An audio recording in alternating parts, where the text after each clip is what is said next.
Hi guys, welcome to my channel. আমি মৃত্তিকা চলে এসেছি আবার তোমাদের কাছে একটা নতুন ভিডিও নিয়ে। তো আজকে ভিডিওটা খুব একটা সিরিয়াস টপিকের ওপর আমি বানাচ্ছি। আমি তো সাধারণত তোমরা যাতে এন্টারটেন হও আমি ওই কারণে সবসময় ফানি কন্টেন্টের ওপরে ভিডিও করি, কিন্তু আজকে এই ভিডিওটা একেবারেই ফানি কন্টেন্টের ওপর আমি করছি না। সত্যি কথা বলতে আমার আজকে ভিডিওটা করার কোনো ইচ্ছেই ছিল না। এই কারণে আমার মন মেজাজ প্রচণ্ড খারাপ। 12-13 দিন ধরে আমি কোনো ভিডিও দিইনি ওই কারণে। তো আজকে এই কিছু কিছু কথা আজকে তোমাদের সাথে আমি শেয়ার করব যে কেন আমি 12-13 দিন ধরে ভিডিও দিইনি, আর আমার আমার ইচ্ছেই নেই আর ভিডিও দেওয়ার। আমি মনে হচ্ছে আমার চ্যানেলটাকে আমি বন্ধ করে দিই। বন্ধুরা, সেটা হচ্ছে যে ওয়াচ টাইম।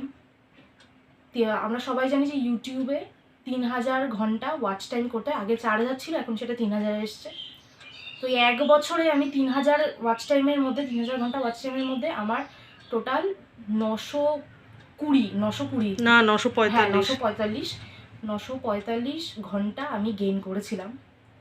যে চলো ঠিক আছে, টুকটুক করে এই 1 বছরে এই 945 ঘন্টা গেইন করতে আমার কিন্তু প্রচুর কষ্ট হয়েছে। যারা ইউটিউব করে তারা জানে। আমি 1000-এর কাছাকাছি পৌঁছতেই যাচ্ছিলাম, তো হঠাৎ করে আই থিঙ্ক 12-13 দিন আগে লাস্ট ভিডিওটা দেওয়ার ঠিক পরের দিনই আমি যখন ওয়াচ টাইমটা দেখলাম, আমার নতুন ভিডিও দেওয়ার পর তো আমরা কি জানি ওয়াচ টাইম বাড়ে, আমার হঠাৎ করে একসাথে 97 ঘন্টা কেটে নিয়েছে। 97 ঘন্টা কেটে নিয়েছে আমার। তারপর আবার 5 ঘন্টা কেটেছে, আর এখন রোজ 1 ঘন্টা 2 ঘন্টা 3 ঘন্টা এরকম করে কাটছে। তো এটা কি করে চলে? এর আগেও আমার এমন না যে আমার ওয়াচ টাইম কাটছিল না, 1 ঘন্টা করে কাটছিল, 2 ঘন্টা করে কাটছিল, সেগুলো আমি পরে নতুন নতুন ভিডিও দিয়ে মেকআপ করে দিচ্ছিলাম। একসাথে 97 ঘন্টা আমি এবার কি করে মেকআপ করবো? দেখলাম না আমার 97 ঘন্টা ওয়াচ টাইম কেটে নিয়েছে। আমার না মনে হচ্ছে আমার পায়ের নিচে মাটি নেই, আমার পুরো মেরুদণ্ডটা ভেঙে গেছে। আমি কি করব?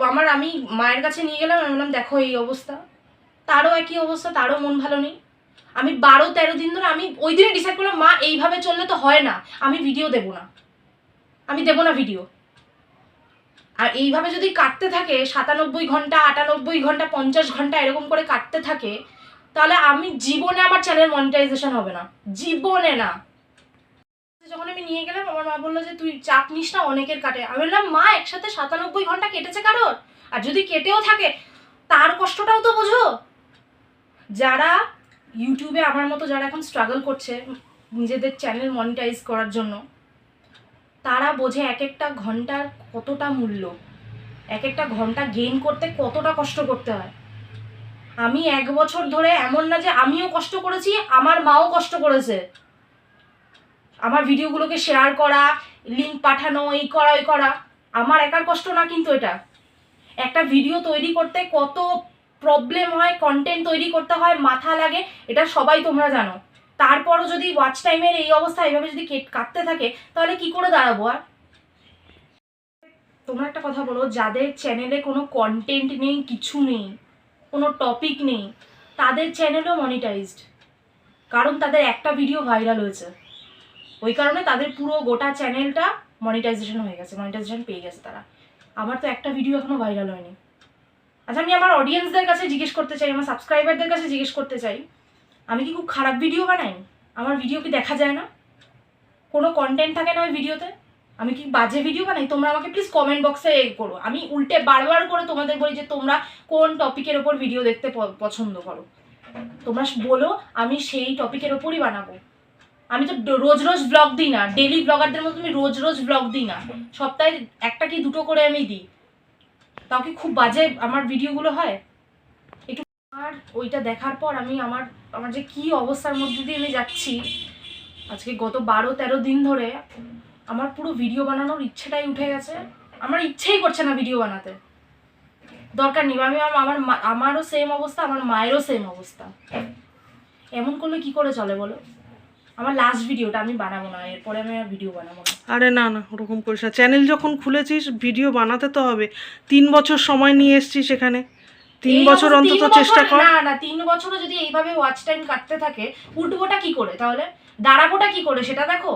আর যারা আমার পজিশনে আছে, আমি তাদের কষ্টটাও বুঝতে পারছি, যাদের এভাবে কেটেছে, আমার তাদের জন্যও খারাপ লাগছে। কিন্তু এত ঘন্টা আমি আজ পর্যন্ত কারোর কাটতে শুনিনি। দেখিনি একসাথে 97 ঘন্টা, তারপর আবার 4-5 ঘন্টা এক্সট্রা করে কেটেছে, আবার এই তো রোজ কাটছে আমার ওয়াচ টাইম, রোজ কাটছে আমার ওয়াচ টাইম। এই জায়গা থেকে একমাত্র এখন তোমরাই আমাকে উদ্ধার করতে পারো। তোমরা আমার সাবস্ক্রাইবার, আমার ফলোয়ার যারা আছে, আমি হাত জোর করে রিকোয়েস্ট করে বলছি তাদেরকে, আমার ভিডিওটা স্কিপ না করে বা না টেনে পুরোটা দেখো, পুরোটা দেখো, বেশি করে ওয়াচ বেশি করো করে যাতে দেখো, ওয়াচ টাইমটা মেকআপ হয়ে আর যায়। প্রচুর প্রচুর শেয়ার করো। আজকের এই ভিডিওটা বানানোর আমার একটাই উদ্দেশ্য যে শুধু আমি না, নিশ্চয়ই অনেকেই হয়েছে এরকম, অনেকেরই কেটেছে বা কাটছে, এটা তাদের উদ্দেশ্যেও বানানো যে এইভাবে চলতে থাকলে আমরা কি করে দাঁড়াবো। এটা শুধু আমার কথা না। তো তোমরা আমার এই ভিডিওটা প্রচুর প্রচুর শেয়ার করো, আর লাইক করো, কমেন্ট করো। তোমরা যদি লাইক কমেন্ট না করো তাহলে আমি সত্যি আর কোনো ভিডিও বানাবো না, আমি সিরিয়াসলি বলছি।